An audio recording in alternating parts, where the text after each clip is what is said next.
બધા પૂરા થયા છે ને થવાના, ના થશે મિથ્યા કદા.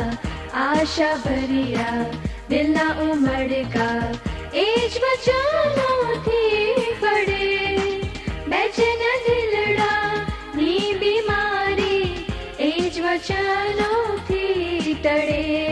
વચનો પ્રભુના શાસ્ત્રમાં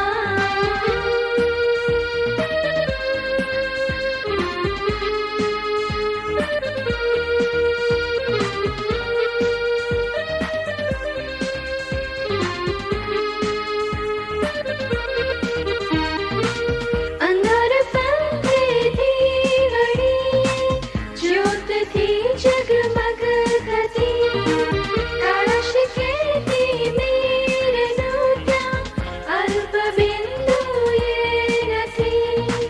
મુજ ચરણ કા જે સર્વદા જગતા રહી જ્યોતિ દરે, શુભ વચન દૈવી સર્વથા ચલતા રહી ચોકી કરે.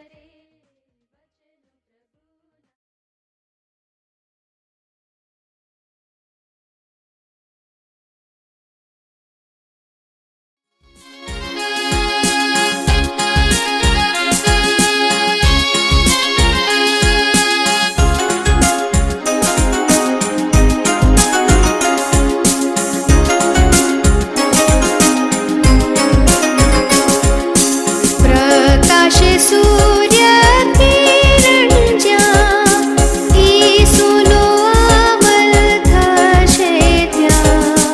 નાશ પામતા સુધી સોમ હંમેશ, રાજ તેનું વધશે દેશે દેશ.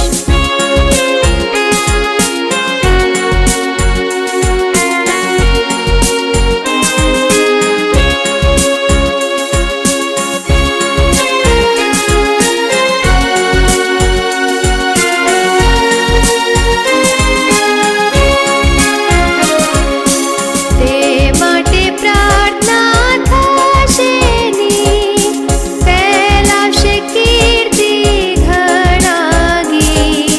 સુગંધિ તુલ્ય તેનું નામ, ઉડશે પરોઢીએ સૌઠાં.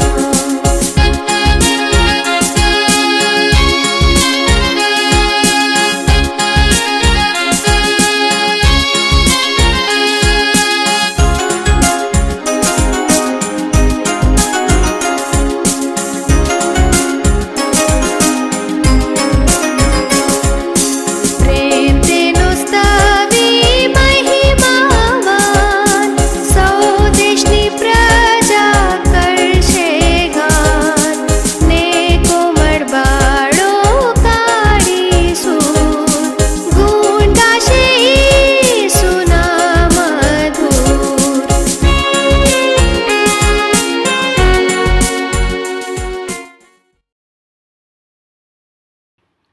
ગુડ મોર્નિંગ અને જય મસીકી. લોકડાઉનનો સમય ફરી એકવાર લંબાવવામાં આવ્યો છે અને મને લાગે છે કે એ જ આપણા હિતમાં છે. જે આપણી આસપાસની પરિસ્થિતિ છે એ માટે કદાચ સરકારે યોગ્ય નિર્ણય લીધો છે, પણ એની અસર એ આપણા બધા પર પડવાની છે. હવે પહેલાં કરતાં વધારે કપરા સમયમાંથી આપણે પસાર થવાનું છે. સંક્રમિતોની સંખ્યા વધી ગઈ છે.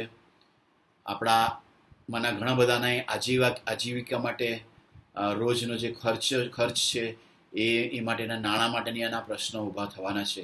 એ સર્વમાં આપણે પ્રભુની સહાય માંગીએ, પ્રભુની પાસે કૃપા માંગીએ. સાથે સાથે જેઓની સારવાર, જે અસર પામેલા છે એમની સારવાર કરી રહ્યા છે, ખાસ કરીને આપણા ખ્રિસ્તી નર્સિસ બહેનો અને તેમની સાથે બીજા વિશ્વાસના મેડિકલ સ્ટાફ, એમને માટે પ્રાર્થના કરીએ. એમાંના ઘણા બધા અસર પામે છે અને ખૂબ જ માનસિક તાણમાંથી તેમણે પસાર થવું પડે છે. તમે કોઈકને પૂછો કે તેમનો અનુભવ કેવો હતો અથવા તો તેમનો અનુભવ કેવો છે, તો એવું કહેશે કે સતત માનસિક તાણમાંથી અને ભયમાંથી પસાર થવાનો અનુભવ હતો. એ સર્વને આપણે આપણી પ્રાર્થનાઓમાં ધરી રાખીએ. આવો આપણે પ્રાર્થનામાં નમીએ. અમારા જીવતા અને પ્રેમાળ પ્રભુ, પ્રભુ ફરી એકવાર તમને અમે વિશ્વાસુ ઈશ્વર તરીકે, સર્વશક્તિમાન અને પરાક્રમી ઈશ્વર તરીકે ઊંચા ઉઠાવીએ છીએ. પ્રભુ લોકડાઉનનો સમય વધી ગયો છે, સાથે સાથે પ્રભુ અમારા રાજ્યમાં અને દેશમાં પ્રભુજી ઘણા બધા શહેરોમાં પરિસ્થિતિ વણસી રહી છે. એવા સમયમાં ફરી એકવાર અમે તમારી પાસે યાચના કરીએ છીએ.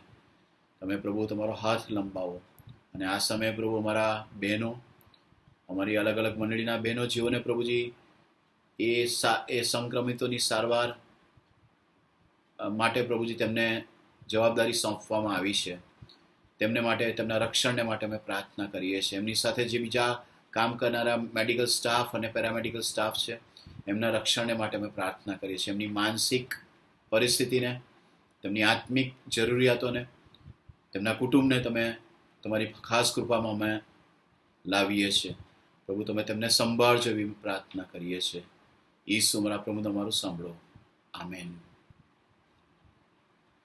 આજથી આપણે મંડળી વિશે વિચાર કરવાના છીએ અને આજે મંડળીના સિદ્ધાંત પર આપણે વિચાર કરીશું અને આવતા અઠવાડિયે આપણે મંડળી વિશે, મંડળીને લગતા કેટલાક અલગ અલગ વિષયો પર વિચાર કરવાના છીએ.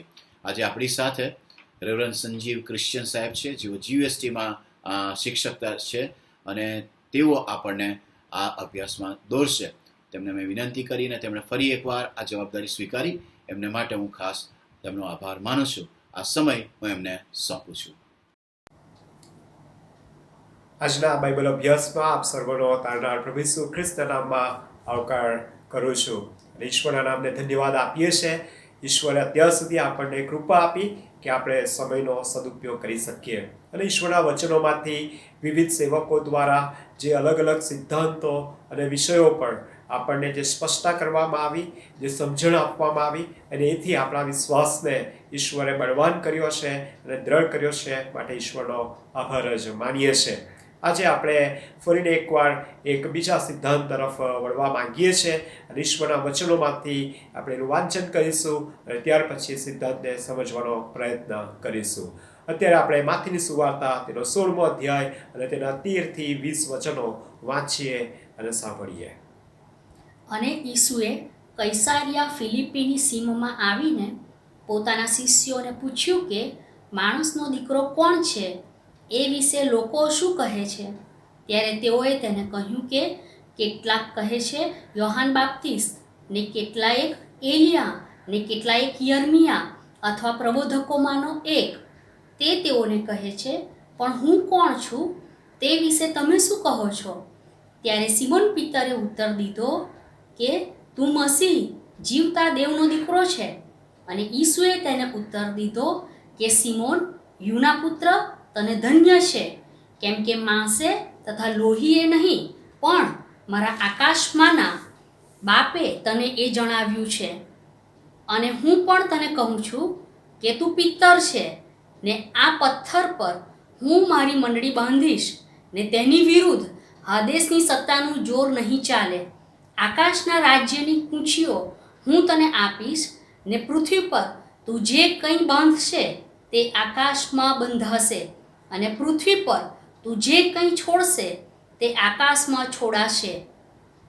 ત્યારે તેણે શિષ્યોને આજ્ઞા આપી કે હું ખ્રિસ્ત છું, એ તમારે કોઈને કહેવું નહીં. આ વચનો જે વાંચવામાં આવ્યા અને માથીની સુવાર્તામાં આ જે નોંધ કરવામાં આવી છે એ એક અલાયદી નોંધ આપણે જોઈ શકીએ છીએ. અને આ જે બનાવ જે છે એ શિષ્યો અને પ્રભુ ઈસુ ખ્રિસ્ત સાથેનો જે વાર્તાલાપ છે એના સંબંધમાં એ નોંધવામાં આવ્યો છે. અને બહુ જ અલાયદો આ જે બનાવ જે છે કે જેમાં પ્રભુ ઈસુ ખ્રિસ્ત શિષ્યોની સાથે વાર્તાલાપ કરતા એ પૂછે છે કે માણસના દીકરા વિશે લોકો શું કહે છે. અને ત્યાર પછી તેઓ તરત જ 15મી કલમમાં આવીને પૂછે છે કે હું કોણ છું એ વિશે તમે શું કહો છો? અને ત્યારે તરત જ સિમોન તે પિત્તર એ જે જવાબ આપે છે કે તું મસીહ જીવતા દેવનો દીકરો છે. અને આ પિત્તરની વિશ્વાસની કબૂલાત અને તેની સાક્ષીને પ્રભુ ઈસુ ખ્રિસ્ત એક જબરજસ્ત એક જે પ્રતિભાવ આપે છે, અને તો આ છે જે 18મી કલમમાં જણાવવામાં આવ્યું છે કે તું પિત્તર છે ને આ પથ્થર પર હું મારી મંડળી બાંધીશ. તું પિત્તર છે ને આ પથ્થર પર હું મારી મંડળી બાંધીશ.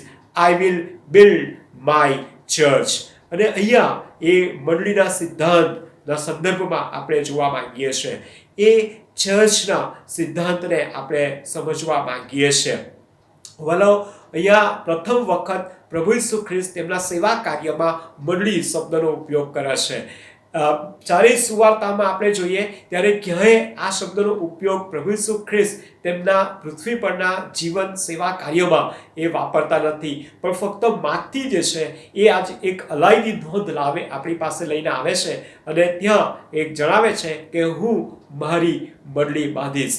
એ જાણે અહીંયા એક જે ભવિષ્યમાં થનાર જે બાબતો જે છે, જે ભવિષ્યમાં તેમની જે બ્લુપ્રિન્ટ છે એ અહીંયા આપી રહ્યા હોય એવું આપણને જણાય છે. અને એથી જ આપણે અત્યારે જે સિદ્ધાંત સમજવા માંગીએ છીએ એ તો મંડળી વિશેનો સિદ્ધાંત સમજવા માંગીએ છીએ, ચર્ચ સંબંધીનો સિદ્ધાંત સમજવા માંગીએ છીએ. અને ચર્ચ શબ્દ જ્યારે આપણે લઈએ છીએ, જ્યારે આપણે સાંભળીએ છીએ અથવા એનો વપરાશ કરીએ છીએ ત્યારે એ કોઈક સ્થળ સાથે એ સાંકળેલો હોય એવું લાગે છે, અથવા એ સ્થળ પૂરતું સીમિત થઈ જાય છે, અથવા તો કોઈક દેવાલય અથવા તો દેવળ એ સંદર્ભમાં આપણે વાપરીએ છીએ, પ્રાર્થના ભવનના સંદર્ભમાં વાપરીએ છીએ. ઘણી વખત આપણે આ શબ્દને એ સંસ્થાના સંદર્ભમાં આપણે એને વાપરીએ છીએ અને એ જાણે કે એક સીમિત અર્થ જાણે કે આપણે સમજવાનો પ્રયત્ન કરીએ છીએ. ઘણી વખત ઘણા બધાની સમજણ એવી હોય છે ચર્ચ એટલે જાણે કે ફક્ત એ આરાધનાનું સ્થળ, લોકો ત્યાં ભેગા થાય, આરાધના કરે અને પછી એ છૂટા પડી જાય. અને બીજા લોકો જે સમજે છે એ આ રીતે સમજે છે એક પ્રકારની વ્યવસ્થા છે કે જ્યાં તેઓ પ્રભુ ઈસુ ખ્રિસ્તને અનુસરનારા એ લોકો છે. ઘણી વખત ચર્ચ અથવા તો મંડળીના માટે એક બીજો પણ શબ્દ વાપરવામાં આવે છે, એ ધર્મ સંઘ તરીકે શબ્દ વાપરવામાં આવે છે, અથવા એ ઈસુ સંઘ તરીકે પણ શબ્દ વાપરવામાં એ આવે છે. પરંતુ જ્યારે આપણે ધર્મસંઘ કે ઈસુ સંઘ કહીએ ત્યારે જાણે કે એ કોઈક ફરીથી કોઈક ચોક્કસ પ્રકારની પ્રણાલિકાને અનુસરનારા લોકોનો સમૂહ છે એ પૂરતો સમૂહ થઈ જાય છે. એટલે કે પ્રણાલિકા, વ્યવસ્થા અને એ બધી બાબતોમાં જાણે કે વણાયેલો જે માનવ સમૂહ જે છે એ સંદર્ભમાં જાણે કે એ ત્યાં વપરાતો હોય એવું એ જણાય છે. પરંતુ વાસ્તવિક રીતે પ્રભુના વચનોમાંથી જ્યારે આપણે સમજવા માંગીએ છીએ ત્યારે આ મંડળી શબ્દ જે બાઇબલમાં એક ખાસ પ્રકારનું મહત્વ ધરાવતો એ શબ્દ છે અથવા તો એ સિદ્ધાંત છે, એને આપણે સમજવાનો પ્રયત્ન એ કરીશું. જે આપણને આ શબ્દ જે છે એ આપણે આમ જોઈએ તો નવા કરારમાં જ આપણે એને જોઈ શકીએ છીએ. મંડળી શબ્દ જ્યાં પ્રભુ ઈસુ ખ્રિસ્ત એ માથેની સુવાર્તાઓ વાપરે છે અને ત્યાર પછી જો આપણે જોઈએ તો એ પ્રેરિતોના કૃત્યોમાં આપણે જોઈએ છે, પાઉલ તેના પત્રોમાં એ વાપરે છે અને વારંવાર એ પત્રોમાં આપણે જોઈએ છે તો એ શબ્દનો પ્રયોગ થયેલો આપણે જોઈ શકીએ છીએ. જ્યારે મંડળી જે છે એ શું છે, એ મંડળી જે સિદ્ધાંતના સંબંધમાં આપણે જોઈએ તો શું જૂના કરારમાં આ સંબંધી કોઈ ઉલ્લેખ કરવામાં નથી આવ્યો, કોઈ વર્ણન આપણે જોઈ શકતા નથી? ના, એવું નથી. જૂના કરારમાં પણ આ જે લોક સમૂહ છે એ સંબંધીનો જે ખ્યાલ જે છે એ રજૂ કરવામાં આવ્યો છે. અને જૂના કરારમાં જે શબ્દ વપરાયો જે છે એ કહલ શબ્દ વપરાયો છે અને એ હિબ્રુ ભાષામાં એ શબ્દ વપરાયો છે.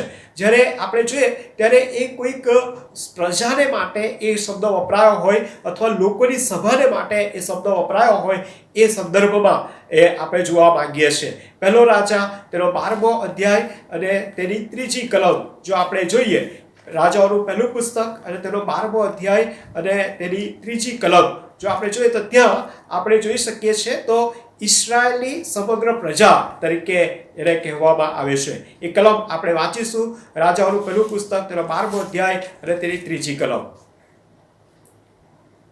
ત્યાંથી તેઓએ માણસ મોકલીને તેને તેડાવ્યો. ત્યારે એમ થયું કે યરોબામે તથા ઇસ્રાયેલની આખી જમાતે આવીને રહાબામને કહ્યું કે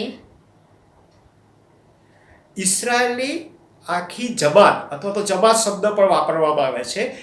ઇસરાયેલની સમગ્ર પ્રજાએ જાણે કે એ રાહાબામને જણાવ્યું. એ જ પ્રમાણે ઉત્પત્તિનું પુસ્તક અને તેનો 49મો અધ્યાય અને તેની 6ઠ્ઠી કલમ જો આપણે વાંચીએ, ઉત્પત્તિનું પુસ્તક અને તેનો 49મો અધ્યાય અને તેની 6ઠ્ઠી કલમ આપણે વાંચીએ.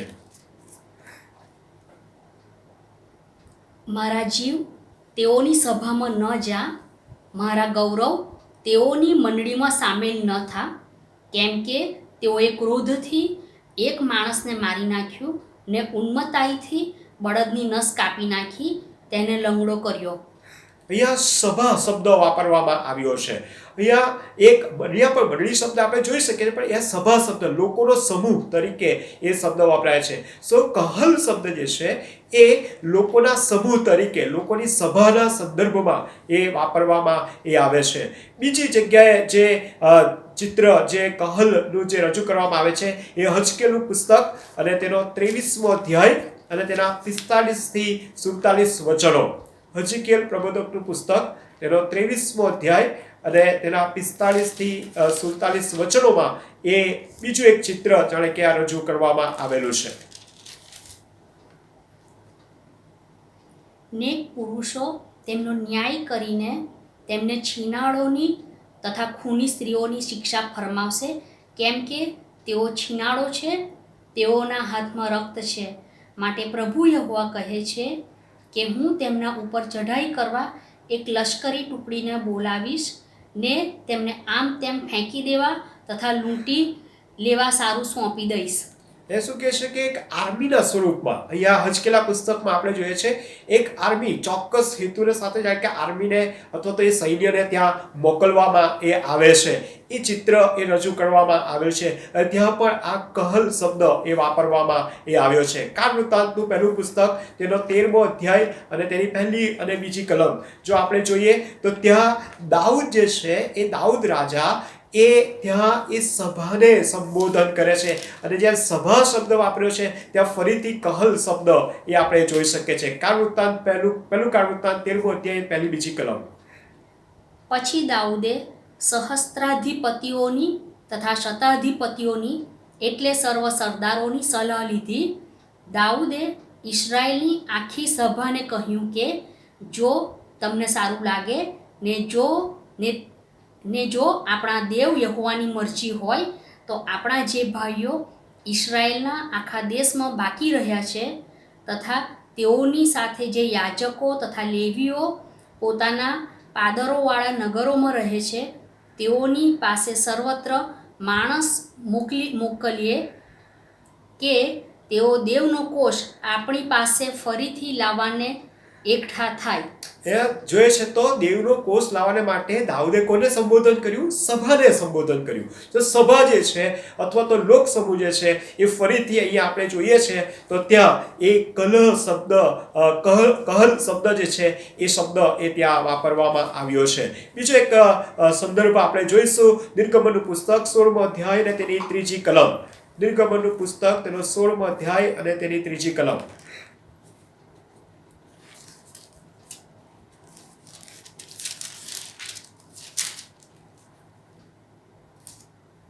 અને ઇસરાયેલ પુત્રોએ તેઓને કહ્યું કે જ્યારે અમે માંસની હાલીઓ પાસે બેસતા હતા ને ધરાતા સુધી રોટલી ખાતા હતા ત્યારે મિસર દેશમાં અમે યહોવાને હાથે મુઆ હોત તો કેવું સારું, કેમ કે અમને આખી જમાતને ભૂખે મારવા તમે અરણ્યમાં લાવ્યા છો.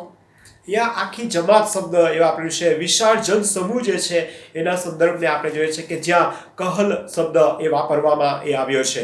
બીજો એક શબ્દ જે હિબ્રુમાં જે વાપરવામાં આવ્યો છે તો એદાહ શબ્દ જે વાપરવામાં આવ્યો છે કે જે ધાર્મિક સમૂહના સંદર્ભમાં કે જેઓ જન્મથી એ જ ધર્મમાં અથવા તો એ જ વિશ્વાસની પ્રણાલિકામાં જન્મ્યા છે અને એમાં તેઓ જીવી રહ્યા છે એના સંદર્ભમાં એદાહ શબ્દ એ વાપરવામાં એ આવ્યો છે. આમ જૂના કરારમાં લોક સમૂહને માટે જે ચોક્કસ શબ્દ વાપરવામાં આવેલો છે. પણ જો આપણે નિર્ગમન 6ઠો અધ્યાય અને તેની 7મી કલમ અને તેનો પહેલો ભાગ જો આપણે વાંચીએ તો આપણને ત્યાં જણાશે કે અહીંયા જૂના કરારમાં પણ મંડળીના સંદર્ભ જે આપવામાં એ આવેલો છે.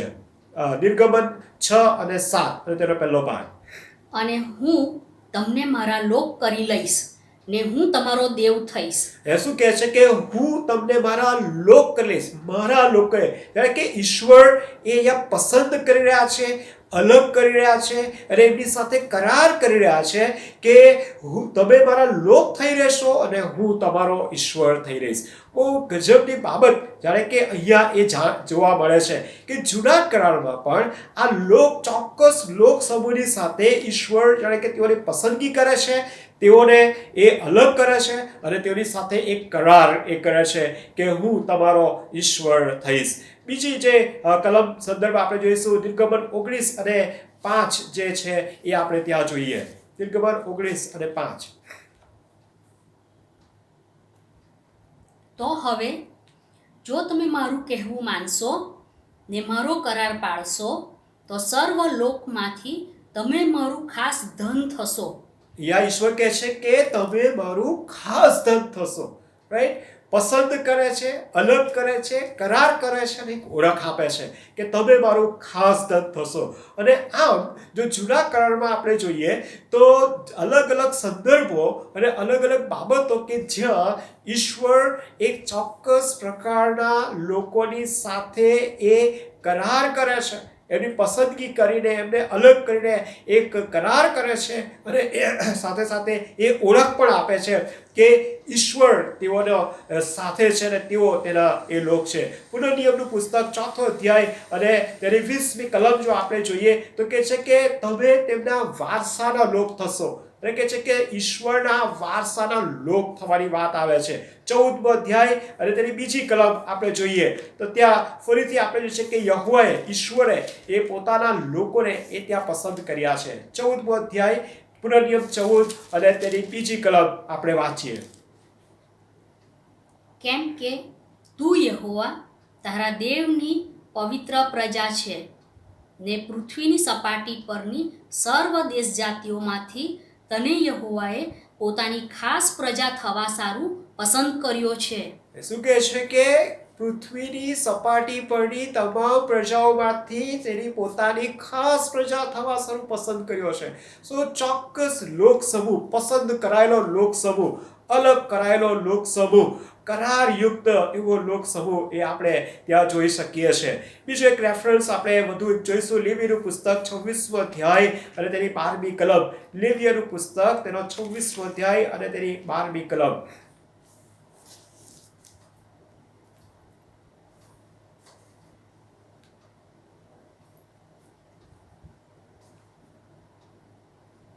અને હું તમારી મધ્યે ચાલીશ ને તમારો દેવ થઈશ ને તમે મારા લોક થશો.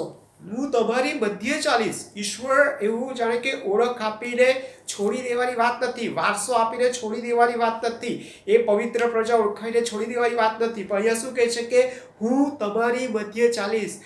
I will be walks in midst of you. તારી મધ્યે હું ચાલીશ. અને એવા ઈશ્વર કે જે પસંદ કરે છે, કરાર કરે છે, ઓળખ આપે છે અને તેની સાથે રહે છે, એવા ઈશ્વર અહીંયા આપણે જોઈએ છે. હોશિયા પ્રબોધકનું પુસ્તક અને તેનો 2જો અધ્યાય અને તેની 23મી કલમ આપણે વાંચીએ. એક ઓર કલમ આપણે વાંચીએ કે જ્યાં કહલ શબ્દનો ઉપયોગ કરવામાં આવ્યો છે અને આ કહલ શબ્દ એ એસેમ્બલી ઓફ ગોડ અથવા તો ઈશ્વરનો લોક સમૂહ તરીકે જેને ઓળખવામાં આવે છે તેના સંદર્ભમાં આપણે જોવા માંગે છે. હોશિયા પ્રબોધકનું પુસ્તક તેનો 2જો અધ્યાય અને તેની 23મી કલમ આપણે વાંચીએ કે જ્યાં ઈશ્વર એ બાબત એ આપણને એ જણાવવા એ માંગે છે કે ત્યાં એમ કહે છે કે તમે મારી પ્રજા છો અને કે ત્યાં લોકો કહે છે કે તમે અમારા ઈશ્વર છો.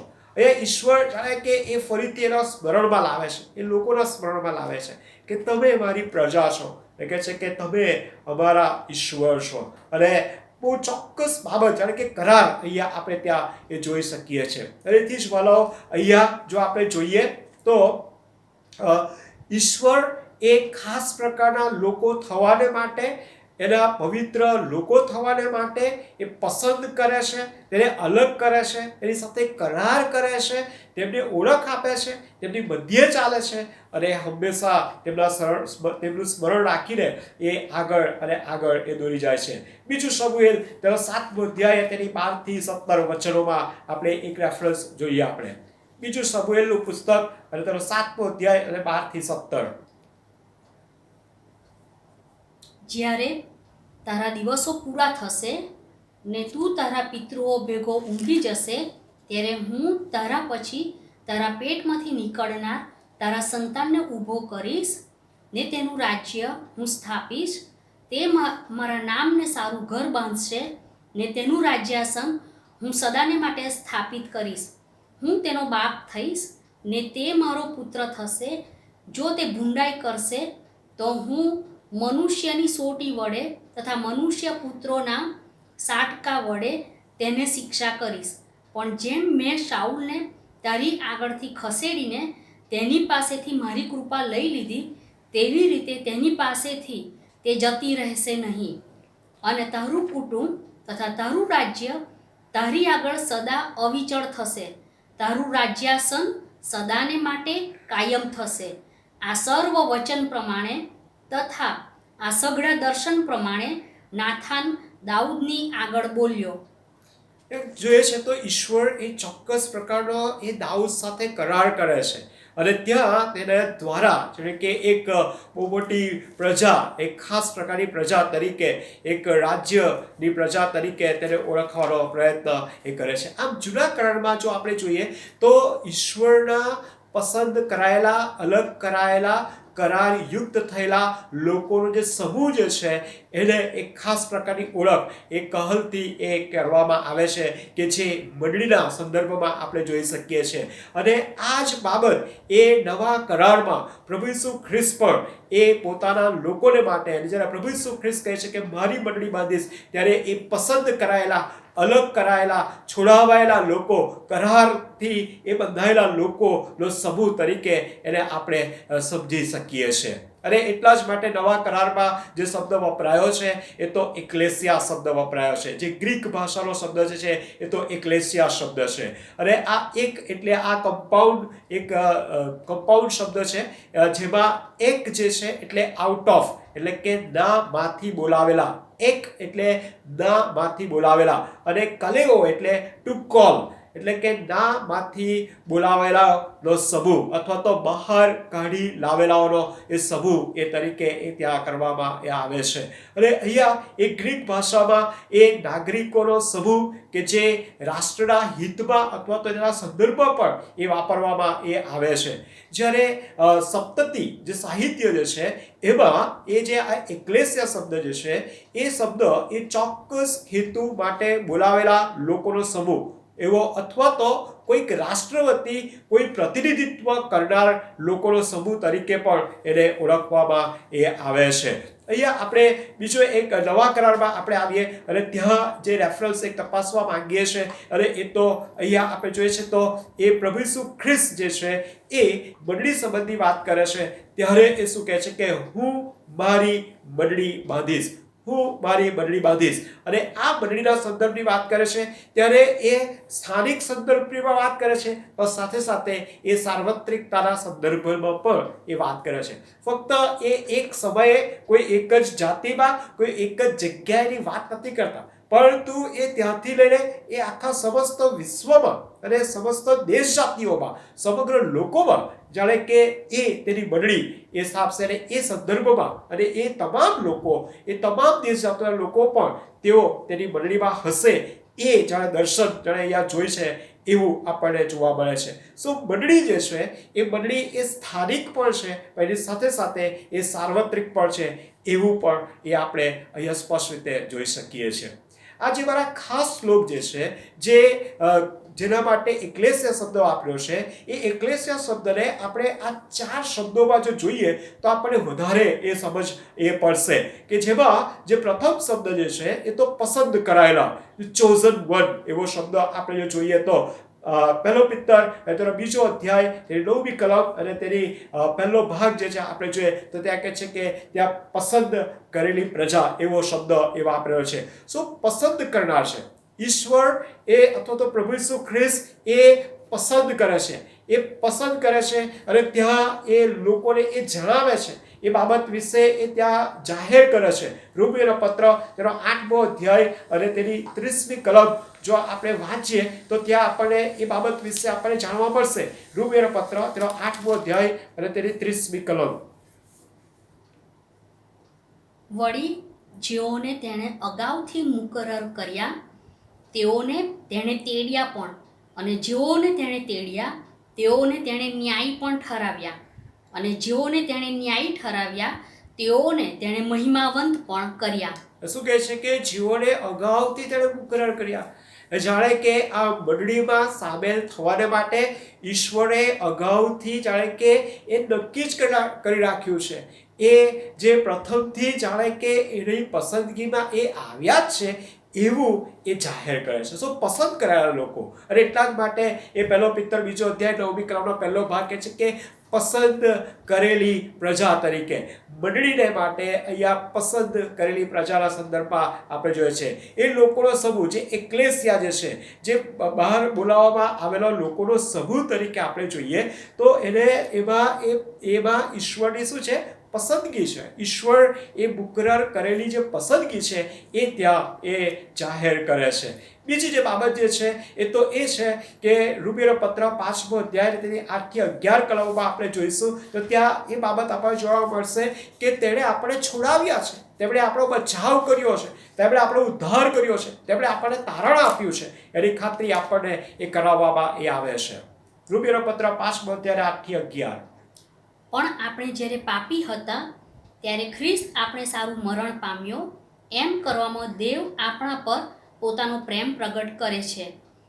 ત્યારે આપણને હમણાં તેના રક્તથી ન્યાયી ઠરાવવામાં આવ્યા છે, માટે તેની મારફતે દેવના કોપથી બચીશું તે કેટલું બધું ખાતરીપૂર્વક છે.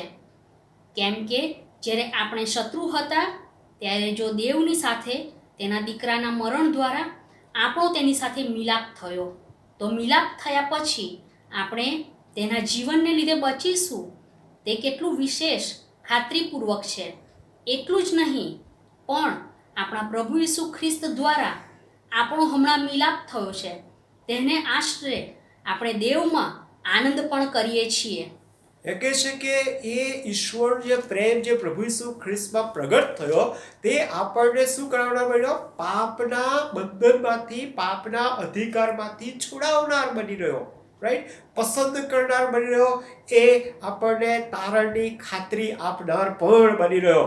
કલોસીનો પત્ર પહેલો અધ્યાય અને તેની 13 અને 14 વચનો જો આપણે વાંચીએ તો ત્યાં આપણને એ ફરીથી એ સમજાવવું પડશે કે એ છોડાવેલા છે, એ પસંદ પામેલા છે, જે બોલાવેલા અથવા તો એ બોલાવેલા લોકોનો સમૂહ, એ ચોક્કસ હેતુને માટે બોલાવેલા લોકોનો સમૂહને માટેની જે આખા જે પ્રક્રિયા જે છે એવા જો આપણે પસંદ કરે છે, એટલે છોડાવે છે, એ બાબત એ આપણે ત્યાં જોઈએ છે. કલોસી 1:13 અને 14.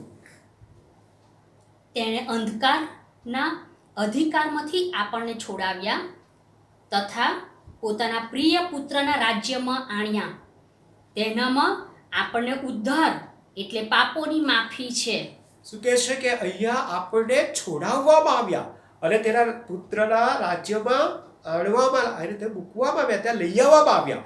અને પછી એટલું જ નહીં પરંતુ કહે છે કે તેનામાં આપણને ઉદ્ધાર, અને ઉદ્ધાર એટલે આ પૃથ્વી પરના આ જીવનમાં આપણે જીવીએ છીએ ત્યારે પણ જે ઉદ્ધાર જે છે એની ખાતરી, પણ ત્યાર પછીના જીવનમાં પણ જે ઉદ્ધાર જે છે એની ખાતરી એ આપવામાં એ આવેલી છે. અને એ બાબત એ આપણને ત્યાં એ સમજાવે છે. અને છોડાવેલા છે, પસંદ કરેલા છે, છોડાવેલા છે. ત્રીજો જે શબ્દ આપણે જોઈએ તો કે છે કે અલગ કરાયેલા છે, સેપરેટેડ વન, એ અલગ કરાયેલા લોકો છે. પહેલો પિત્તર બીજો અધ્યાય અને તેનો 9મી કલમ અને તેનો બીજો ભાગ જો આપણે એ વાંચીએ તો ત્યાં એ આપણે જણાઈ આવશે. પણ તમે તો પસંદ કરેલી જાતિ, રાજમાન્ય યાજક વર્ગ, પવિત્ર પ્રજા તથા પ્રભુના ખાસ લોક છો. શું કે છે કે તમે રાજમાન્ય યાજક વર્ગ, રાજમાન્ય અલગ કરાયેલા એક રાજમાન્ય યાજક વર્ગ તરીકે એક ચોક્કસ રોયલ પ્રિસ્ટહુડ જે છે એની વાત એ કરે છે, રાઈટ. અને એ બાબત એ આપણને શું સમજાવવાનો પ્રયત્ન કરે છે, એક અલાયદો, એક અલગ કરાયેલો એ વર્ગ છે, એવા એ લોકોનો સમૂહ છે, એના સંદર્ભમાં આપણે એક્લેસિયા શબ્દને આપણે સમજવાનો પ્રયત્ન કરવાનો છે કે જે મંડળીના સંદર્ભમાં એ વપરાયો છે. અને ચોથી જે બાબત જે છે, ચોથો જે શબ્દ છે તો કરારયુક્ત કરેલા, કવનન્ટલ પીપલ તરીકે આપણે તેને કહી શકીએ છીએ. હિબ્રુનો પત્ર તેનો 8મો અધ્યાય અને છઠ્ઠી કલમ તેનો બીજો ભાગ આપણે વાંચીશું તો આપણને એ ખ્યાલ એ આવશે.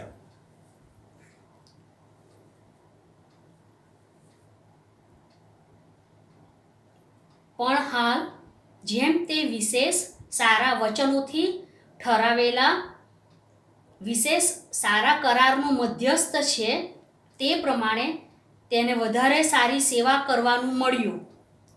અને સેવા કરવાનું મળ્યું અને એ કે છે કરાર કરે છે. આ હિબ્રુનો પત્ર 8મો અધ્યાય તેની 6ઠ્ઠી કલમમાં જે આપણે છે કે એણે કરાર આપણી સાથે કર્યો છે. અને એ કરાર કયો કર્યો છે તો કે છે કે તે આપણી સાથે રહીને એ આપણા જીવનમાં એ આપણી સાથે રહીને આપણે સારી સેવા કરી શકીએ માટે તે આપણી સાથે રહે છે, રાઈટ. બીજો કોરિન્થીયોનો પત્ર અને તેનો 3જો અધ્યાય અને 14મી કલમ આપણે વાંચીએ. કોરિન્થીયોનો બીજો પત્ર તેનો 3જો અધ્યાય અને તેની 14મી કલમ.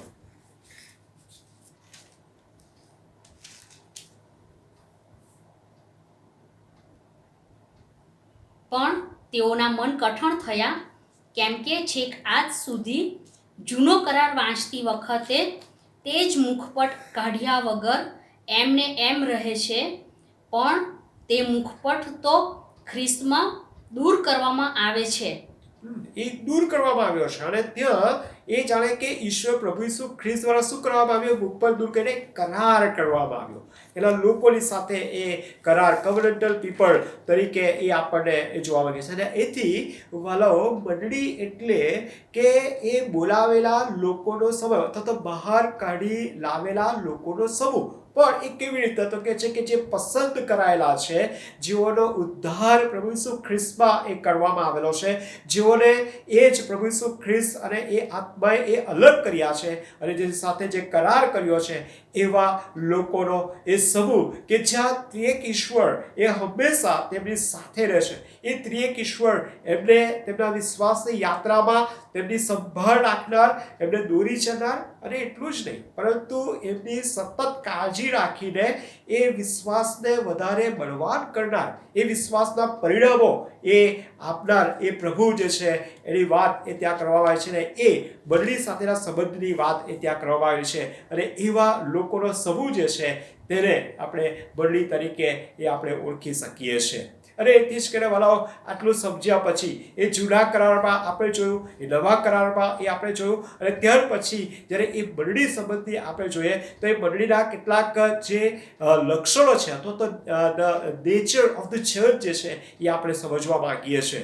એ મંડળીના જે કેટલાક લક્ષણોમાં આપણે જે સમજવા માંગીએ છીએ કે જેથી આજે આપણે એ સમજી શકીએ કે પ્રભુ ઈસુ ખ્રિસ્ત જ્યારે પિત્તરને કહે છે કે હું મારી મંડળી બાંધીશ, ત્યારે એ મંડળીમાં કઈ કઈ બાબતોની કે આશા અથવા તો કઈ કઈ બાબતોને એ કે આદર્શ કરી રહ્યા છે એવું એ આપણે સમજવાનો એ પ્રયત્ન કરીએ છીએ. જે પહેલી બાબત જે આપણે સમજવાનો પ્રયત્ન કરીએ છીએ એ તો એ આ મંડળી જે છે એ તો એ ઈશ્વરની આરાધના કરનાર લોકોનો સમૂહ બની રહે.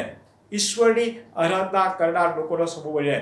પ્રેરિતોના કૃત્યો તેનો 2જો અધ્યાય અને તેની 47મી કલમ જો આપણે વાંચીએ, પ્રેરિતોના કૃત્યો 2જો અધ્યાય અને તેની 47મી કલમ આપણે વાંચીએ તો ત્યાં એ બાબત આપણે સમજી શકીશું.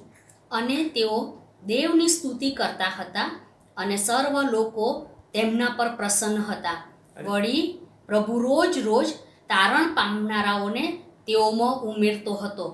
તેઓ નિત્ય દેવની શું કરતા હતા? સ્તુતિ કરતા. ઈશ્વરની આરાધનામાં તેઓ સતત લાગુ રહેતા હતા. અને એ આરાધનામાં તેઓ સતત લાગુ રહીને કે ઈશ્વરની સમીપતાનો તેઓ અનુભવ એ કરી રહ્યા હતા. અને એટલા જ માટે જો ભલાઓ જે ખ્રિસ્તી મંડળી જે છે, જે મંડળી છે એનું જે પ્રથમ જો લક્ષણ જો આપણે જોયું તે વર્શિપિંગ કમ્યુનિટી. અને એ આરાધના જે છે એ આરાધના જે પ્રભુ ઈસુ ખ્રિસ્તે કહ્યું છે પ્રમાણે પ્રમાણે યોહાનની સુવાર્તા 4 અધ્યાય 23 ને 24 કલમોમાં આપણે જોઈએ તો ત્યાં આપણે જોઈ શકીએ તો પ્રભુ ઈસુ ખ્રિસ્ત એ કહે છે કે જેઓ તેને ભજે છે તેઓએ આત્માથી તથા સત્યતાથી તેનું ભજન કરવું જોઈએ. એટલે જે લોક સમુદાય જે છે, જે સમૂહ જે છે, એ તેનું ભજન એ આત્માથી અને સત્યતાથી એ કરનાર એ બની રહ્યું છે. એટલું જ નહીં, પણ જૂના કરારમાં પણ જો આપણે જોઈએ તો જ્યારે એ ઇઝરાયલ પ્રજાને એ મુલાકાત મંડપમાં આવવાની વાત કરે છે ત્યારે એ મંડપમાં આવીને ઈશ્વરી હાજરીનો અનુભવ કરવાની વાત કરે છે. એ લોક સમૂહની સાથે ઈશ્વર જ્યારે એ ત્યાં તેના ગૌરવમાં ઉતરી આવે છે ત્યારે ઈશ્વરની એ આરાધના કરનાર એ સમૂહ બની રહે છે. તેઓને ઈશ્વરની આરાધના તેઓ સતત એ કરતા જોઈએ છે. હવે આ આરાધના ફક્ત કે થોડા સમયને માટેની, એક પેઢીને માટેની, થોડા લોકો કરે એવું નહીં, પણ જો પ્રકટીકરણના પુસ્તકના 7મો અધ્યાય અને તેની 9 થી 12 કલમો જો આપણે જોઈએ તો ત્યાં એ જાણે કે બીજું એક ચિત્ર, બહુ અજાયબ જેવું ચિત્ર એ ત્યાં આપણે રજૂ કરે છે કે જે પ્રભુના લોકો જે છે, પ્રભુની મંડળી જે છે એ ઈશ્વરની આરાધનામાં એ ત્યાં એ જોડાયેલી છે. ઈશ્વરની આરાધના કરતી મંડળી આપણે જોઈ શકીએ છીએ. પ્રકટીકરણ 7મો અધ્યાય 9 થી 12.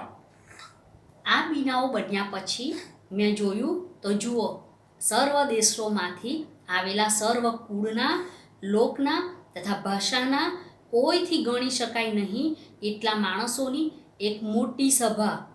તેઓ રાજ્યાસનની આગળ તથા હલવાનની આગળ ઊભેલા હતા. તેઓએ શ્વેત જબ્બા પહેરેલા હતા અને તેઓના હાથમાં ખજૂરની ડાળીઓ હતી. તેઓ મોટે સાદે પોકારીને કહે છે કે અમારો દેવ જે રાજ્યાસન પર બેઠેલો છે તેને તથા હલવાનને તારણને માટે ધન્યવાદ હોજો. સઘળા દૂતો રાજ્યાસનની તથા વડીલોની તથા ચારે પ્રાણીઓની આસપાસ ઊભા રહેલા હતા. તેઓએ રાજ્યાસનની આગળ દંડવંત પ્રણામ કરતા દેવની આરાધના કરીને કહ્યું કે આમીન, અમારા દેવને ધન્યવાદ તથા મહિમા તથા જ્ઞાન તથા આભાર, સ્તુતિ તથા માન તથા પરાક્રમ તથા સામર્થ્ય સદા સર્વકાળ હો. આમીન. જોઈ શકીએ છીએ આપણે કે મંડળીનું જે લક્ષણ જે છે, જે પહેલું જ લક્ષણ આપણે ઈશ્વરની આરાધના કરવાનું છે, ઈશ્વરનું ભજન તેને કરવાનું છે, આત્માથી અને સત્યતાથી તેને ભજન કરવાનું છે. એ વ્યક્તિગત ધોરણની વાત હોય કે એ કુટુંબમાં, નાના એ યુનિટમાં પણ આપણે બેસીને ઈશ્વરનું ભજન કરીએ કે જે ઈશ્વરના લોકોનો સમૂહ છે, પસંદ કરાયેલા, અલગ કરાયેલા, એ કરાર યુક્ત થયેલા જે લોકોનો જે સમૂહ જે છે તેઓ ઈશ્વરની આરાધના કરે એ બહુ જરૂરી છે. બોલો, એ બાબત બહુ જ અગત્યની છે કે આપણે જ્યારે ઈશ્વરની આરાધના કરવા જઈએ છીએ ત્યારે એ ઈશ્વરને જે આત્માથી અને સત્યતાથી કરવાનું છે. એ ઈશ્વરના આત્માની અનુભૂતિ એ આપણે સતત યાદ રાખીને, એનું સ્મરણ રાખીને, એ ઈશ્વરનું સ્મરણ કરીને આપણે ઈશ્વરનું એ ભજન કરવાનું છે. એ ઈશ્વરને આપણે મહિમા આપવાનો છે. અને જ્યારે ઈશ્વરની આરાધના એ કરવામાં આવે છે ત્યારે કે ઈશ્વરનું ગૌરવ જ્યારે કે આપણી આસપાસ કે ફેલાયું છે એની અનુભૂતિ થાય છે. એ ઈશ્વરની આરાધના એ વિશ્વાસને વધારે અને વધારે બળવાન એ કરે છે. બીજી બાબત જે લક્ષણના સંદર્ભમાં આપણે જોઈશું એ તો એ કે મંડળી, જે ખ્રિસ્તની મંડળી જે છે એ વધસ્તંભને કેન્દ્ર સ્થાને રાખનાર બને છે. પ્રભુ ઈસુ ખ્રિસ્ત કે જેણે એમ કહ્યું કે હું મારી મંડળી બાંધીશ, ત્યારે એ પ્રભુ ઈસુ ખ્રિસ્તનો વધસ્તંભ સિવાય એ મંડળીનું અસ્તિત્વ એ શક્ય જ નહોતું. એનું કારણ હતું કે તરત જ કહે છે એ માથીની સુવાર્તા 16મો અધ્યાય અને તેની 18મી કલમમાં જે કહે છે કે હું મારી મંડળી બાંધીશ, અને પછી આગળ જઈ શકે કે જેની વિરુદ્ધ હાદેસી સત્તાનું જોર નહીં ચાલે. વાલો, અહીંયા જ્યારે પ્રભુ ઈસુ ખ્રિસ્ત જ્યારે પોતાની મંડળી બાંધવાની વાત કરે છે ત્યારે એ હાદેસી સત્તાને સામે એની હાદેસી સત્તાનું જોર એની સામે ચાલવાનું જ નથી. અને જ્યારે હાદેસી સત્તાનું જોર નહીં ચાલવાનું તો એનો વિજય એ કઈ રીતે જાહેર કરવામાં આવે તો કે છે કે વધસ્તંભ દ્વારા. અને આપણે જાણીએ છીએ કે પ્રભુ ઈસુ ખ્રિસ્તે વધસ્તંભ પર એક જ વારનું બલિદાન આપીને પાપ, મૃત્યુ અને શૈતાનને અને હાદેસની સત્તાને કચડી રાખેલી છે, એને નાબૂદ કરી છે, એનું નિકંદન કરી રાખ્યું છે. અને એટલા માટે એ વધસ્તંભ જે છે એ વધસ્તંભનું કેન્દ્ર સ્થાન એ મંડળીમાં હોવું એ ખૂબ જ આવશ્યક છે. મંડળીમાં એ લક્ષણમાં હોવું એ બહુ જ જરૂરી છે. રોમીયો પત્ર 5મો અધ્યાય અને તેની 8મી કલમ જો આપણે વાંચીએ તો ત્યાં આપણને જણાશે કે ખ્રિસ્તનો વધસ્તંભ એ ત્યાં કેન્દ્ર સ્થાને છે. રોમી 5 અને 8. પણ આપણે જ્યારે પાપી હતા ત્યારે ખ્રિસ્ત આપણે સારું મરણ પામ્યો. એમ કરવામાં દેવ આપણા પર પોતાનો પ્રેમ પ્રગટ કરે છે. ફક્ત એ ત્યાં જાણે કે ઈશ્વરનો જે આપણા માટે મરણ પામવું એ જાણે કે કોઈક સત્તાને તોડી પાડવા માટેનું જ નહીં, અથવા તો કે એટલું પૂરતું જ નહીં, પણ એથી વિશેષ જાણે કે ઈશ્વર જે પ્રેમ જે છે એ આપણને અહીંયા જાહેર કરે છે. યોહાન 3:16 આપણે જાણીએ છીએ, કેમ કે દેવે જગત પર એટલી પ્રીતિ કરી કે પોતાનો એકાકી જન દીકરો આપ્યો, એ સારું જે કોઈ તેના પર વિશ્વાસ કરે તેનો નાશ ન થાય પણ તે અનંત જીવન પામે. વલાઓ વધસ્તંભ જે છે એ અહીંયા પણ એ સમાયેલો એ આપણે જોઈ શકીએ છીએ. એફેસીયનો પત્ર 2 અધ્યાય અને તેની 16મી કલમ. એફેસીયનો પત્ર તેનો 2 અધ્યાય અને 16મી કલમ કે જ્યાં એ મંડળીમાં વધસ્તંભ એ કેન્દ્ર સ્થાને રાખવાના સંદર્ભમાં આપણે જોઈશું. અને વધસ્તંભ ઉપર વેરને મારી નાખીને એ દ્વારા એક શરીરમાં દેવની સાથે બંનેનું સમાધાન કરાવવાને તેણે પોતાના દેહથી વિધિઓમાં સમાયેલી આજ્ઞાઓ સાથેના નિયમશાસ્ત્ર રૂપ વેરને નાબૂદ કર્યું. એવું એ કહે છે કે તેણે એ વૈરને નાબૂદ કરેલો છે. વલો એ હદેસી સત્તાને તેણે ઘસડી નાખેલી છે, જેણે હરાવી દીધેલી છે. જ્યાં ક્યાં તો કે છે કે એ વધસ્તંભ પર એ હરાવી દીધેલ છે. એ વધસ્તંભ પરના કૃત્ય દ્વારા એને હરાવી છે. એ પુનરુત્થાન પામીને એમણે એ હરાવી દીધી છે. રેતી એ વધસ્તંભ એ જે લોકસમૂહ છે એના જીવનનું કેન્દ્ર સ્થાન બની રહેવું જોઈએ. એની સાથે સાથે એ સમૂહના જીવનનું કેન્દ્ર સ્થાન પણ એ બની રહેવું છે. માથીની સુવાર્તા અને તેનો 9મો અધ્યાય અને 38મી કલમ જો આપણે વાંચીએ, લુકની લખેલી સુવાર્તા 9મો અધ્યાય અને તેની 23મી કલમ આપણે વાંચીએ તો ત્યાં એ પ્રમાણે જણાવે છે કે જે કોઈ પોતાનો વધસ્તંભ ઉચકીને મારી પાછળ ચાલતું નથી, એના સંબંધે છે કે પોતાનો વધસ્તંભ ઉચકવો. એટલે વધસ્તંભ તો એ પ્રત્યેક જીવનનું કેન્દ્ર સ્થાન પણ હોવું જોઈએ, એની સાથે સાથે એ લોક સમૂહ જે છે, જે મંડળી છે, એના જીવનનું કેન્દ્ર સ્થાન પણ એ હોવું જોઈએ. અને જ્યારે વલાઓ એ વધસ્તંભ જ્યારે એ મંડળીના જીવનના કેન્દ્ર સ્થાને હોય છે ત્યારે એ બધા જ પ્રકારના જે અલગ અલગ અને ભિન્નતા ધરાવતા જે લોકો હોય છે તેને એ એક કરવાનું એ સામર્થ્ય અને અધિકાર એ બની રહ્યા છે. અલગ અલગ પ્રકારની જે વિચારધારાઓને એ વધસ્તંભ આગળ લાગીને જ્યારે મૂકવામાં આવે છે ત્યારે એ વધસ્તંભ એ આપણને એ એક જ પ્રભુ, એક જ ઈશ્વર, એક જ આત્મામાં આપણને એ આગળ વધવાને માટે એ સહાયરૂપ બને છે, એ મદદરૂપ થાય છે અને એમ આપણને એ તેના એકતાના બંધનમાં એ લાવે છે. ત્રીજી જે બાબત એ આપણે સમજવા માંગીએ છીએ મંડળીના લક્ષણ તરીકે, અને તો એ કે એ સંગતમાં એ સતત રહેનાર એ જે સમૂહ છે એના સંદર્ભમાં આપણે જોઈએ છે. 1 યોહાન 1 અધ્યાય અને તેની 7મી કલમ એ આપણે જોઈએ. પણ જેમ તે પ્રકાશમાં છે તેમ જો આપણે પ્રકાશમાં ચાલીએ તો આપણને એકબીજાની સાથે સંગત છે. શું કહે છે કે આપણે એકબીજાની સાથે સંગત છે. સંગત એ તો બહુ અગત્યની ભૂમિકા છે. પ્રેરિતોનો કૃત્યો 2 અધ્યાય તેની 42મી કલમ કે જ્યાં પ્રથમની મંડળીના એ લક્ષણના સંદર્ભમાં આપણે જોઈએ છે. રાઈટ, એ પ્રથમની મંડળી શું કરતી હતી? પ્રેરિતોનો કૃત્ય 2 અધ્યાય તેની 42મી કલમ. તેઓ પ્રેરિતોના બોધમાં, સંગતમાં, રોટલી ભાંગવામાં તથા પ્રાર્થનામાં દ્રઢતાથી લાગુ રહ્યા. શું કહે છે કે તેઓ પ્રેરિતોના બોધમાં, પછી શું કે તરત જ એ સંગતમાં. સંગત જે છે એ ખૂબ જ અગત્યની ભૂમિકા એ મંડળીના જીવનમાં અથવા મંડળીના લક્ષણમાં એ સમાયેલી છે. સંગત જે છે એ નિખાલસ કે પ્રેરિતોનો કૃત્ય 2 અધ્યાય તેની 42 અને 46મી કલમ પણ આપણે જો જોઈએ તો ત્યાં એ લખ્યું છે કે ઉમંગથી તથા નિખાલસ મનથી તેઓ સંગતમાં જોડાતા હતા. ઉમંગથી તથા નિખાલસ મનથી સંગતમાં જ્યારે જઈએ છીએ ત્યારે આ સંગતમાં જનાર વ્યક્તિના જીવનમાં જ્યારે વધસ્તંભ જે કેન્દ્ર સ્થાને હોય ત્યારે એનું મન નિખાલસ બને છે. એ નિખાલસ મન બનીને એ ઉબગતી જાય છે, એમાં જોડાય છે કે જ્યાં જઈને એ પોતે કશુંક શીખવા, કશુંક સમજવા, વિશ્વાસમાં વૃદ્ધિ પામવા માટેનું એ સમય અને એ લોકો બની રહેશે એના સંદર્ભમાં એ ત્યાં જોયા છે. એટલા જ માટે સંગત જે છે એ સંગત એ મંડળીના જીવનનું એક બહુ જ અજાયબ જેવું અને અદ્ભુત એ લક્ષણ છે. પ્રેરિતોના કૃત્યો 4થો અધ્યાય અને તેની 32મી કલમ જો આપણે વાંચીએ તો ત્યાં ફરીથી એક સંગતનો એક પ્રમાણ એ આપણને આપવામાં આવેલું છે. વિશ્વાસ કરનારાઓનું મંડળ એક મનનું તથા એક જીવનું હતું, અને પોતાના જે વાના હતા તેમાંનું કંઈ મારું પોતાનું છે એવું કોઈ કહેતું નહીં, પણ સઘળી વસ્તુઓ તેઓ સર્વને સામાન્ય હતી. શું કહે છે કે ત્યાં કોઈ મારું છે એવું નહોતું કહેતું, બરાબર છે, મારું છે એવું નહીં કહેતું, પણ કહે છે કે બધાને સામાન્ય વસ્તુ હતી. અને આ એ સંગતનું એક સર્વોચ્ચ, એક ઉત્કૃષ્ટ ઉદાહરણ એ આપણી આગળ એ મંડળીના લક્ષણના સંદર્ભમાં આપણને જોવા મળે છે.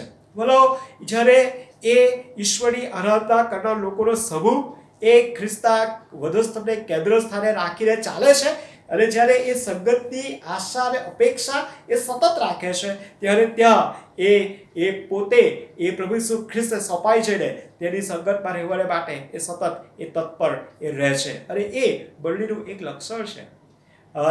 ચોથું લક્ષણ જો આપણે જોઈએ તો એક ચોથી બાબત જો આપણે જોઈએ તો એ પ્રભુ ઈસુ ખ્રિસ્તના પ્રેમને પ્રગટ કરનાર એ મંડળી છે. અને એ આપણે જૂના કરારમાં પણ આપણે જોઈએ, અને એ સાથે નવા કરારમાં પણ એ આપણે જોઈશું. જે જૂના કરારમાં પુનર્નિયમનું પુસ્તક 6થો અધ્યાય અને તેની 4થી અને 5મી કલમ જે આપણને જણાવે છે.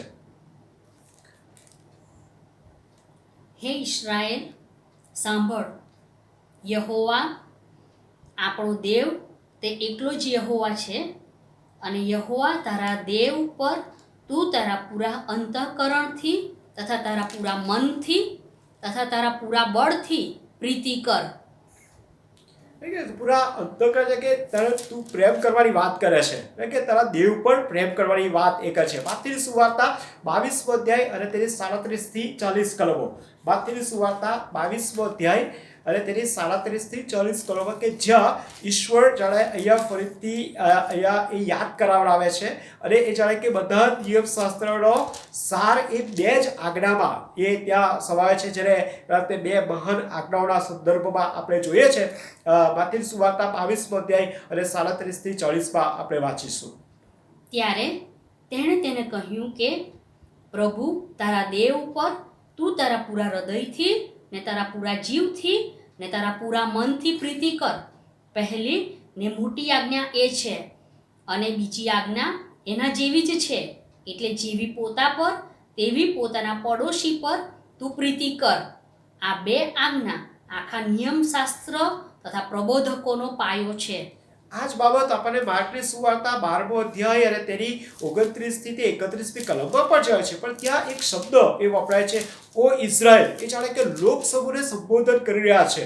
એ પુનર્નિયમના પુસ્તકના 6થા અધ્યાય 4 થી 5 કલમમાં છે, ત્યાં પણ એ કહે છે કે ઓ ઇઝરાયલ સાંભળ. અને ઇઝરાયલ જે છે એ ખાસ લોકો, એની પ્રજા કે જેને લોક સમૂહ તરીકે, મંડળી તરીકે આપણે જો જોઈએ તો કહે છે કે તેને સાંભળવા માટે, તેને જણાવવા માટે એ કહ્યું છે. અને એ જ બાબત કહે છે કે ઓ ઇઝરાયલ સાંભળ. અને પહેલા શું કહે છે કે તું તારા દેવ પર તું પ્રેમ કર. કેવી રીતે? પૂરા મનથી, જીવથી, બળથી અને સામર્થ્યથી તું પ્રેમ કર. એ બાબત એ ત્યાં એ જણાવે છે.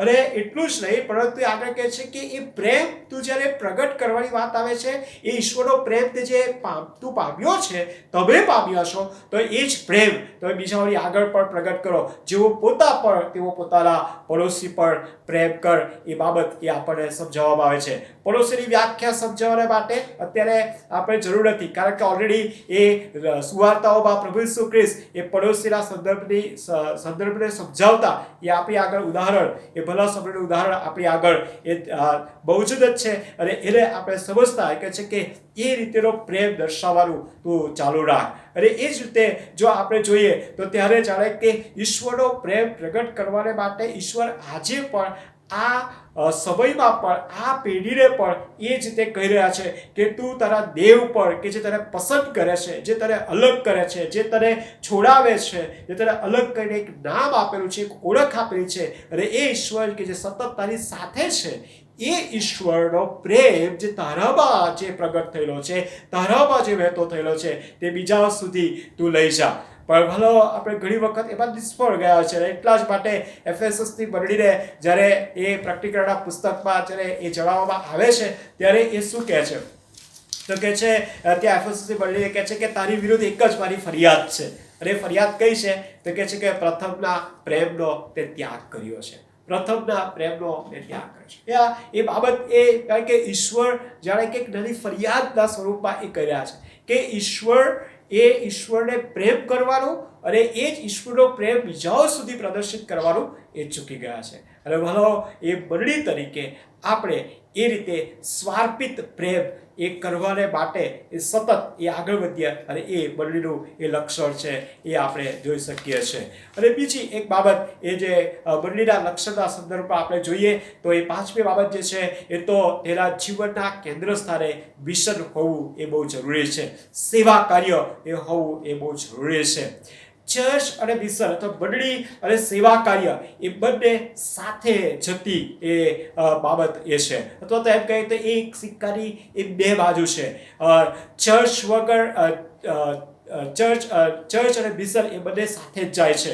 એટલે કે મિશન વગર ચર્ચ એ શક્ય જ નથી. અને જે મંડળીમાં અથવા તો જે મંડળીમાં મિશનની ગેરહાજરી અથવા મિશનની એ જ્યાં બાદબાકી કરવામાં આવે છે તો એ મંડળી નથી રહેતી, એ સંસ્થા બની રહે છે અને એક માળખું બની રહે છે અને એ માળખામાં જ એ લોકોનો સમૂહ એ બની રહે છે. જ્યારે મિશન એમાં જ્યારે કાર્યરત હોય છે, જ્યારે મિશન એમાં આપવામાં આવે છે ત્યારે એ ખ્રિસ્તનો સમૂહ, ખ્રિસ્તના લોકોનો સમૂહ એ ત્યાં એ બની રહે છે.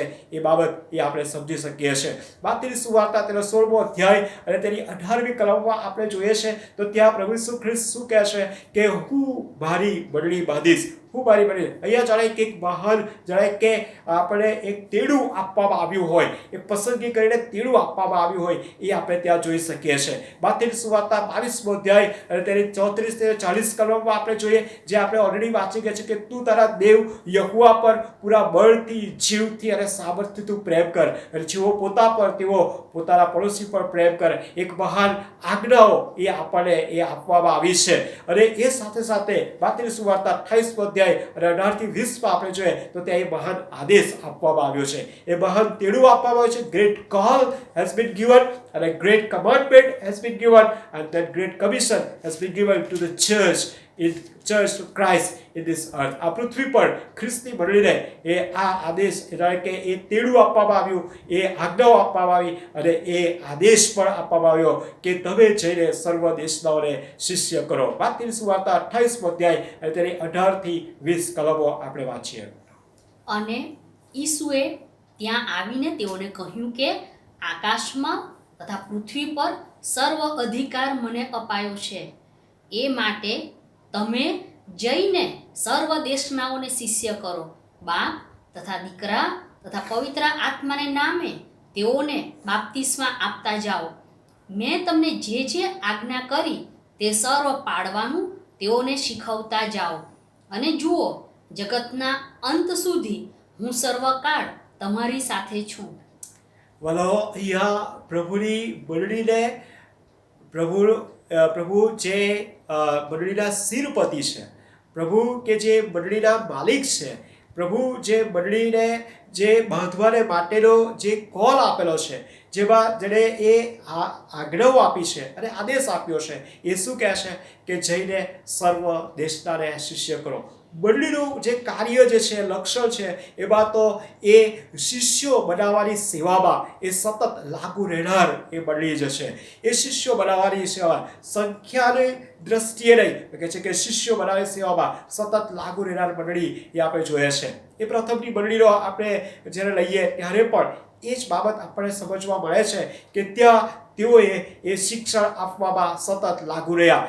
એ પ્રેરિતોના કૃત્યો અને 18મો અધ્યાય જો આપણે લઈએ તો જ્યાં અકુલાસ અને પ્રિસ્કિલા સંદર્ભમાં લઈએ કે જેઓ પ્રભુ ઈસુ ખ્રિસ્તના શિષ્યો હતા, એઓ મંડળી સાથે સંકળાયેલા હતા અને તેઓ બીજાને શિષ્ય બનાવતા હતા. બીજા શિષ્ય બનાવીને એ સેવામાં સતત તેઓ એ આગળ વધતા હતા. અને આ મંડળીનું એ લક્ષણ છે કે જેણે તેના કેન્દ્ર સ્થાને એણે રાખવાનું છે. અને થી જ વાલો મંડળી પ્રભુ ઈસુ ખ્રિસ્ત જ્યારે કહે છે કે હું મારી મંડળી બાંધીશ, અને જ્યારે એ મંડળી બાંધવાની સંદર્ભની વાત કરે છે ત્યારે કહે છે કે પસંદ કરેલા લોકોનો સમૂહ, છોડાવેલા, બચાવેલા, પ્રભુ ઈસુ ખ્રિસ્તના રક્તમાં જેઓને પોતાના પાપોની માફી મળી છે તેવા લોકોનો સમૂહ.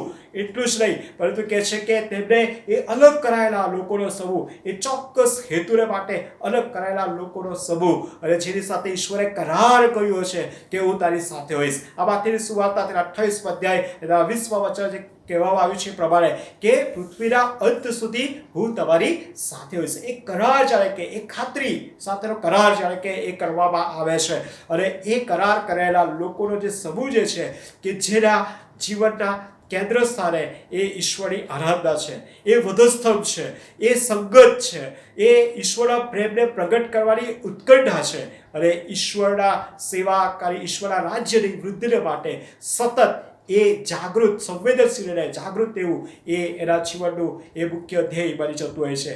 આ એ મંડળીના એ મુખ્ય ગુણ લક્ષણના સંદર્ભમાં એ આપણે જોઈ શકીએ છીએ. અને ભલો આજે આપણે મંડળીના સંદર્ભમાં, આપણી મંડળીના સંદર્ભમાં જો આપણે વિચારીએ તો એ સ્થાનિક કક્ષાએ તો એ મંડળી છે જે ખ્રિસ્તી મંડળી તરીકે ઓળખાય છે, ખ્રિસ્તના લોકોનો સમૂહ તરીકે ઓળખાય છે, પણ એ સાથે સાથે એ સાર્વત્રિક મંડળીના સંદર્ભમાં પણ આપણે તેને સમજવાની એ જરૂર છે કે જે મંડળી જે છે એ ફક્ત એક જ જગ્યાએ અથવા તો કોઈ ચોક્કસ પ્રકારની મંડળી ચાહે કે સાચી મંડળી છે અથવા ખરી મંડળી છે એવું કહેવાનો કોઈ અહીંયા કારણ કે અવકાશ હોતો નથી. પણ જે મંડળી કે જે પ્રભુ ઈસુ ખ્રિસ્ત જેના શિરપતિ છે, જે મંડળીને પ્રભુ ઈસુ ખ્રિસ્તના લોકોના સમૂહ તરીકે ઓળખ અપાય છે, જે મંડળીમાં એ ઈશ્વરની આરાધના એ પૂર્ણ આત્માથી સત્યતાથી થતી હોય, જે મંડળી કે જે વધસ્તંભને કેન્દ્ર સ્થાને રાખીને, જે મંડળી સંગતમાં સતત ઉત્કંઠાથી અને નિખાલસ મનથી જોડાયેલી અને સાથે સાથે એ ખ્રિસ્તના પ્રેમને પ્રગટ કરનાર અને ખ્રિસ્તના રાજ્યને એ જાહેર કરનાર એ મંડળી જ્યારે તેના લક્ષણોથી એ આગળ વધે છે ત્યારે તે એ પ્રભુ ઈસુ ખ્રિસ્તની મંડળી તરીકે તેને આપણે ઓળખી શકીએ છીએ. વલાઓ, આ જે સમજણ જે ઈશ્વરના વચનોના આધારે આપણે મેળવવાનો પ્રયત્ન કર્યો છે, ત્યારે આપણે એ મંડળીના સભ્યો તરીકે, એ મંડળી તરીકે પ્રભુએ જે આપણને જે મોટી જવાબદારી સોંપી છે તો એ છે કે આપણે એ પ્રભુ ઈસુ ખ્રિસ્ત કે જે આપણા વિશ્વાસના અગ્રેસર છે તેની તરફ દ્રષ્ટિ કરીને એ કે જે મંડળીના શિરપતિ છે તેની આધીનતામાં રહીને, એ કે જે મંડળીને એ લેવા આવનાર છે, કે જે લઈને તેની પાસે લઈ જનાર છે, અને એટલું જ નહીં પણ તેની હજુરમાં પણ તેના લોકો તરીકે આપણે જ્યારે હાજર રહીશું એ આશામાં એ સતત આગળ વધનારા એ લોકોનો સમૂહ આપણે બની રહીએ. ઈશ્વર આ વચનો દ્વારા અને આ જે સમજણ પ્રભુએ આપી છે, જે સ્પષ્ટતા પ્રભુએ આપણને આપી છે, એ દ્વારા પ્રભુ આપણને સહાય અને સામર્થ્ય પૂરું પાડવાનું ચાલુ રાખે. એનું સ્મરણ કરતા આપણે સતત એ વિશ્વાસમાં વૃદ્ધિ પામીએ. એટલા માટે આવો આપણે પ્રાર્થનામાં જોડાઈએ, પ્રાર્થના કરીએ. પ્રભુ, આ વચનો એ તમારા છે, અને પ્રભુ તમે એમ કહ્યું છે કે હું મારી મંડળી બાંધીશ કે જેની વિરુદ્ધ આ દેશની સત્તાનું જોર નહીં ચાલે. હા પ્રભુજી, આજે અમે તમારા લોકો તરીકે અમે જે સમજણ મેળવી છે ત્યારે પ્રભુજી એ સમજણ સાથે, એ ખાતરી સાથે, તમારા વચનોની ખાતરી સાથે, પ્રભુ તમારા પવિત્ર આત્માની હાજરી નિત્ય અમારી સાથે છે એ વિશ્વાસ સાથે અમે પ્રભુ તમારા લોકો તરીકે તમારો મહિમા પ્રગટ કરનાર, તમારી આરાધના કરનાર અને તમારા નામને ઊંચું ઉઠાવનાર અમે તમારા લોકો બની રહીએ, તમારી મંડળી બની રહીએ એવી ખાસ પ્રાર્થના વિનંતી કરીએ છીએ. અને પ્રભુ, અમને સોંપેલું કાર્ય એ તો એ છે કે દેવના રાજ્યને પ્રગટ કરવું. અને પ્રભુ, અમે સતત અમારા જીવનના કેન્દ્ર સ્થાને રાખીને અમે આગળ વધનાર બની રહીએ એવી પ્રાર્થના વિનંતી કરીએ છીએ. વही પ્રાર્થના અમારા તારનાર પ્રભુ ઈસુ ખ્રિસ્તના નામમાં લાવીએ છીએ અને સાંભળો અને સ્વીકારો પ્રભુ. આમેન.